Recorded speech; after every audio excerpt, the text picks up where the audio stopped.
So yun nga, pumutok yung clutch niya dito. Sumabog yung bearing, hindi ko na siya.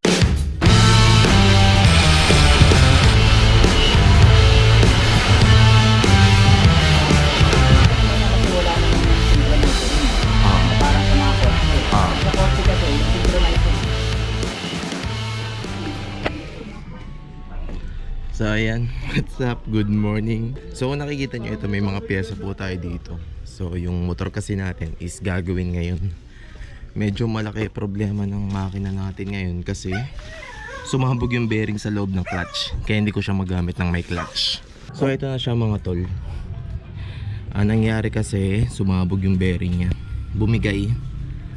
So ayun na, wala akong clutch ngayon. So pupunta ako ngayon kay Doc Harvey. Nagpa-schedule ako ngayon, paayos natin tong motor natin kasi hindi ko talaga siya magamit. Isang buwan na siya nakatenga. Bumili ako dun sa bearing center sa Cainta. Kumuha ako ng 6901. May tatak siya FBJ. Titignan ko na rin. Ito matagal na rin nasa akin to. Itong clutch lining ng pang Honda Wave yata to kung hindi ako nagkakamali. Tapos buti ito, nakita ko pa yung gasket. Kasi malamang papalit din tayo ng gasket mamaya. Tapos magpaparibet din tayo ng clutch damper kasi sigurado medyo maluwag na yan. So prepare na ako, punta tayo kay Doc Harvey. Bahala na. Kasi pupunta tayo dun ng walang clutch men. Yun ang gagawin natin dun. Kaya pipili tayo ng medyo maayos na ruta, yung hindi masyadong ahunan para magamit natin to kahit papano. Let's go. Pero hindi tayo talaga kailangan natin ng buwelo.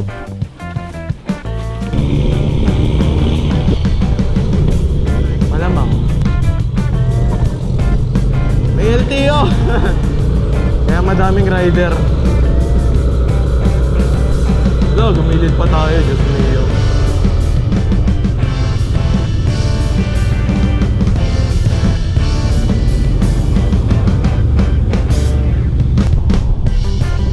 Kaya naman to, wag lang masyadong may sasakyan.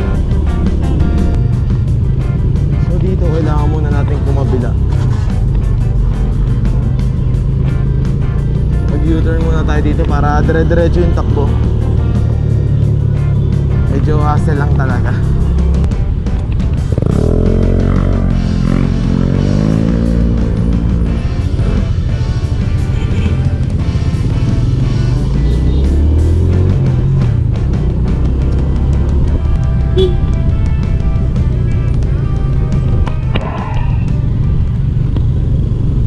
Yung maluwag biyahe dito, maluwag, ayos. So pagka pupunta kayo kay Doc Harvey, i-Waze nyo lang Doc Harvey Clinic. Makikita nyo na yan sa Google Map o kaya sa Waze.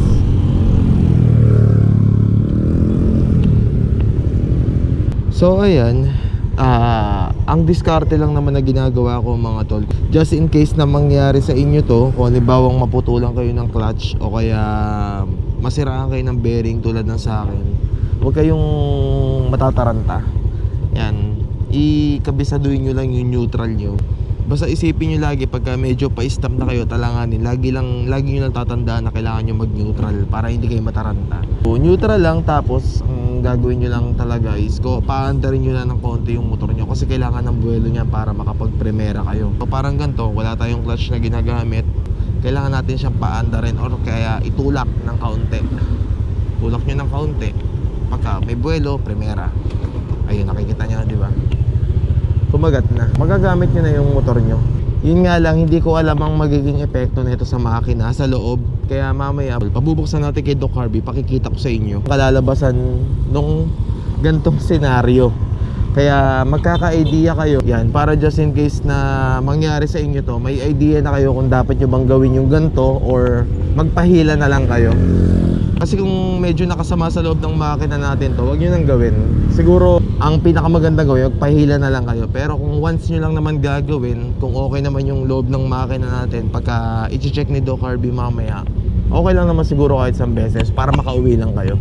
So yun lang, pagka naka-neutral kayo, yan, andar nyo na ng konti, tulak nyo lang. Pagka tulak, primera, ayun na, okay na, kumagat na. Basta kumagat na, okay na yan. Safe na kayo dyan.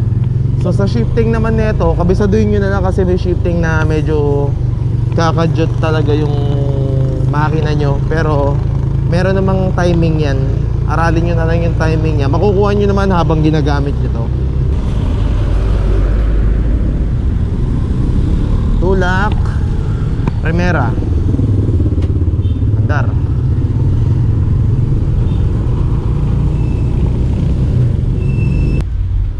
Palakas ba sa gas yan, Dok? Medyo. Pero yun lang ang tamang-tama, 650. Kasi pag 1,000, ang lakas na masyado eh. Hindi mo nang masusulit yung gas. Pag saktong 400 naman, parang parang mabibiting ka, Hindi, pag beginners ka, okay na yun. Oo. tinesting ni Arkimoto yun. Oo nga, kita ko nga. Ayun, tignan mo to. Tinaas ko na rin yung clutch niyan, ganun pa rin. Sira nga. Sira pagka ganyan. Pero matagal na rin yata bago natin pinalitan yung bearing yan eh. Parang 2 taon na yata. Mahigit. Kaya iba pa rin yung stick bearing. Mas maganda pa rin. Oo nga, sabi nga nila eh. Tingnan mo to, nabili ko sa 6901. Oo. Sa bearing center. Walang box, ganyan na. Pero naka-plastic ng madami yun. Tapos FBJ yung tatak niya. May tatak din siya sa gilid eh. Okay naman siya. Sana tumagal. FBJ. Oo. Kasi pag sa online, medyo baka peke makuha ko eh. Fernando ba Jr.? Oo, yun nga sabi ko, akala ko. Isang bala ka lang. Yun safe ba yung ginawa ko, Dok, na Na? Yung gano'n, yung parang pinatakbo ko ng ng walang clutch control. Oo, basta gawin mo, dapat patay ang makina. O kaya inuusad mo bago mo. Inuusad ko naman. Yun. Tapos tina-timing ko na lang yung shifting niya. Kaso minsan di maiwasan alanganin, biglang. Okay lang naman yan kasi wala naman yung synchronizer ring. Na parang sa mga kotse. Pag sa kotse kasi, yung synchronizer ring, yun ang unang-unang bumibigay pagka pinilit mo i-cambio. Ito kasi gear lang to. Gear to na pumapasok. Wala siyang synchronizer ring. Kaya okay naman. Oo. Kaya para yung iba pagka na ganyan na lang di gawin nila. Kaya para makauwi lang, di ba? Oo. Ang naman dyan, basta dapat ita-timing mo yung pagbitaw. Yun. Naano ko nga. Diba? Yun. Naka-rev ka.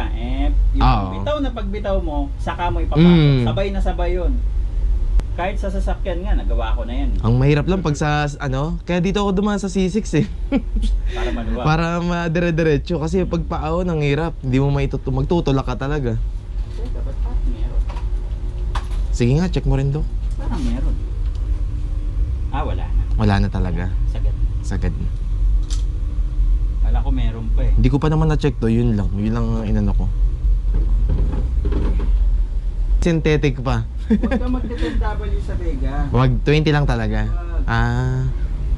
Kasi air-cooled lang yan, hindi yan kagaya ng mga Liquid. na water-cooled. Yun kasi maintain ang lamig ng makina. Okay. Kumbaga, pag umabot na sila ng 100 degrees, 110, aandar ang fan. Tapos mamamatay yung fan 90. 90 degrees mamamatay. Tapos iinit na naman siya. Pagdating ng 110, bubukas ang fan, magko-cool down na naman yung makina.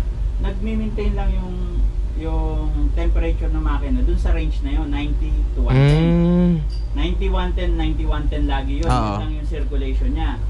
Hindi kagaya nitong itong air cooled, habang tumatagal, habang pinapandar mo, painit ng painit ng painit ng painit. Nagiging tubig, parang ganun. Oo, kaya yung langis mo, sumusobrang labnaw. Yun nga eh. Yun nga yung napansin ko nung Ang mangyari, parang ang lata na. hindi na siya effective mag-lubricate. Iba pa rin talaga yung 20 talaga, Oo. Kaya nga itong Petron Sprint ulit kinuha ko eh. Kasi ang tagal na yan, lagi yan. Bakit ganon? Oo. Sir, may mga nagtatanong bakit ganon? Lagi naman ako nag-change oil. Kahit pa every 1,000 ka nag-change oil, kung ang langis mo naman 10W40 tapos lagi ka pa nasa 8 tapos walwal ka pa magpatakbo. Sobrang init ng makina. Yun nga Ano mangyayari? Mag-overheat. Mabilis lang gumalaw ang langis sa loob. Yun nga ang advantage niya eh. Kaya lang hindi naman siya effective para mag-lubricate sa mga kumbaga hindi siya effective na magtanggal ng friction sa bakal. Dahil sobrang nipis na niya eh. Kasi pagkakapanood ko nun, pag sumusobra na pala init ng langis, bumababa yung ano yung viscosity niya. Viscosity. Halimbawa 10W, para pala siyang nagiging 5W na lang pag sobrang init. Kaya nga yun pala yun. Kaya yung 20, mas maganda yung 20. Yun nga, mag-aano pa no. Oo, mag-a-adjust pa yan. Kaya di ba ang 10W, pag unang under mo, unang start maganda. Oo. Kumbaga start agad kahit umuulan, parang ganon. Maganda. Pero pag uminit na, parang magaspang na Yun nga eh. Ayun yun, ganun yun yung ano yan. Kaya hanggat maaari ang langis mo. 20 talaga no. 20 lang. Kung nakatira ka sa Baguio at doon Yun, ka yun nga eh. ginagamit, yun, pwede ka Pwede ang 10. Pwede pa. Kasi nung pumunta kami ng Baguio nung Doc, putya, parang yung makina ko hindi umiinit sa 20. Ganun na. Puta na, parang yung makina ko, ang lata, hindi umiinit ah. Pag malamig pala ganun, mas okay na mababang viscosity. Oo. Tapos hindi rin pala okay ang fully synthetic sa mga ganyan ano. Hindi. Lalo na pagka ang tawag nila break-in, mas maganda pala yung may konting ano, may konting dumi kumbaga. May konting gas pa. Yung gaspang ganun pala. Pwede ka naman mag-fully synthetic basta 20W. 20W din. Para pagka uminit ang gusto. Oo, sa viscosity ka pa rin talaga magbabase. Hindi pa rin okay yung langis kong gabdo. Parang gripo eh.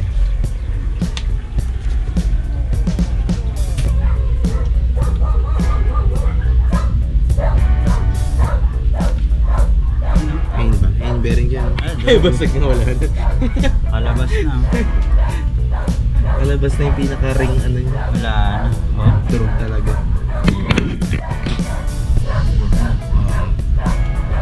Durog na durog na. Yung matanda ko, yung brand na to.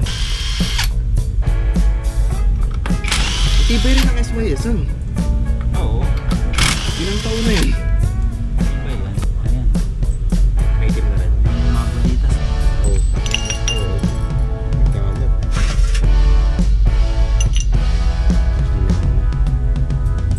Okay pa naman.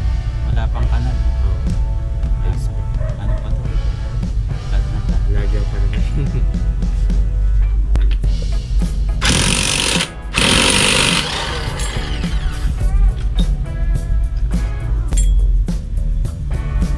Ayun, lakas na palo. May play na, no? Pag gaganyan. Pero hindi pa siya ganun ka-play. Pero, Kaya lang, yung lumabas sa strainer, mga nag-grind na, ano yun, goma. Yung, ganyan pa rin, ano?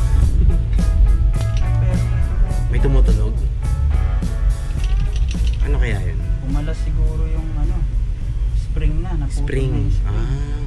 Ayun o, ayun. Yan siguro yung ano yan, Doc. Kasi Oo. minsan pag hindi pa mainit yung makina, pagka inaapakan ko yan, Clag. umagano ng konti. Di ba dito ka na nag-ano dati? Parang may ginawang kaya tayo, ikaw na nag-welding. May pang welding na ako niyan, kaya naubusan ng welding. Naubusan ka na. Pasensya pa mangyari yan. Migay na. Kaya nga. Wala na. Kalog, sir. Kanang part lang yan. Bago mag-ano. Okay. Omni, bago mag-stoplight. Okay, sige, sige.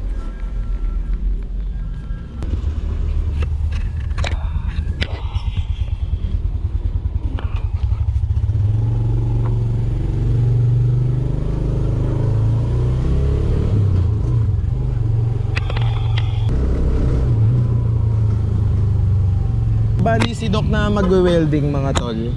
Kasi putol yung spring sa clutch carrier natin. Kaya kailangan i-welding ni Doc. Kaya okay din pala na nasira yung bearing. Pati magpapalit din tayo ng lining. Then ito, gamit ko yung Vega Force ni Doc. Kailangan natin bumili ng rad 2.5. Yun yung ipanghihinang ni Doc kasi naubusan na siya.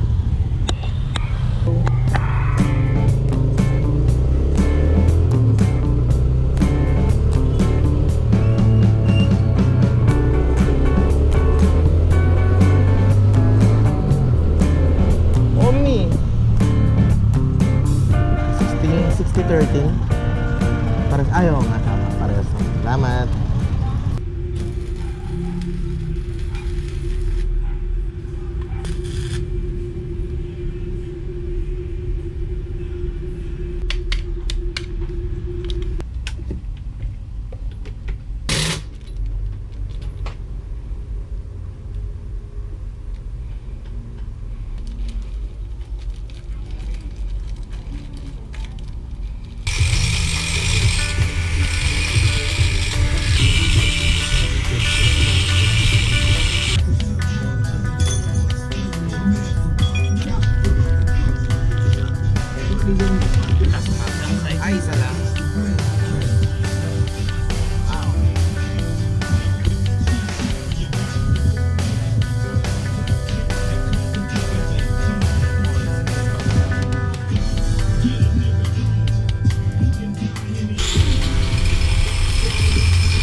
Actually, ano?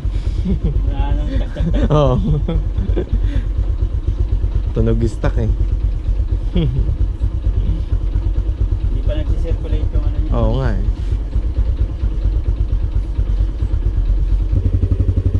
Tahimik ka ng makina niya. Nakagat na.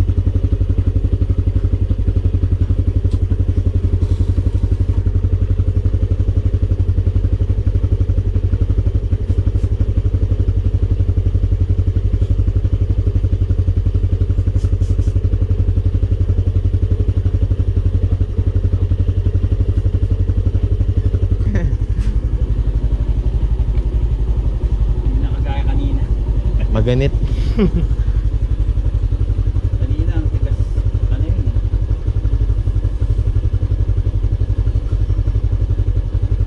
Tahimik ka no.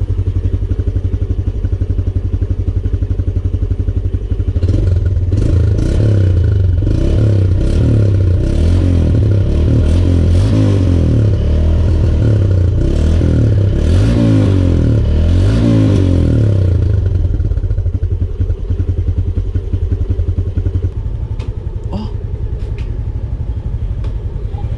Oh. Wow.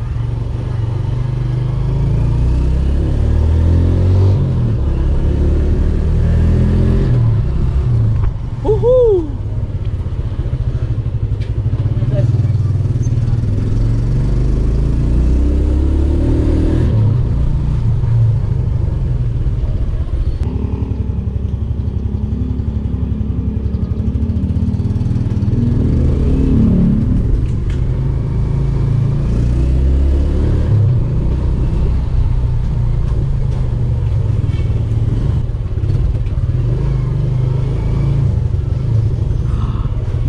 Upload ko to pang document.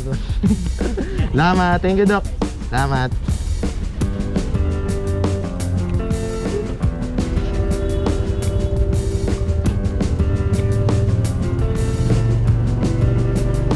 Woo! Sarap gamitin.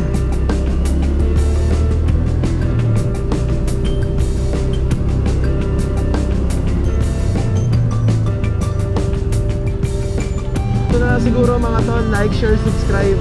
Bye-bye. Bye.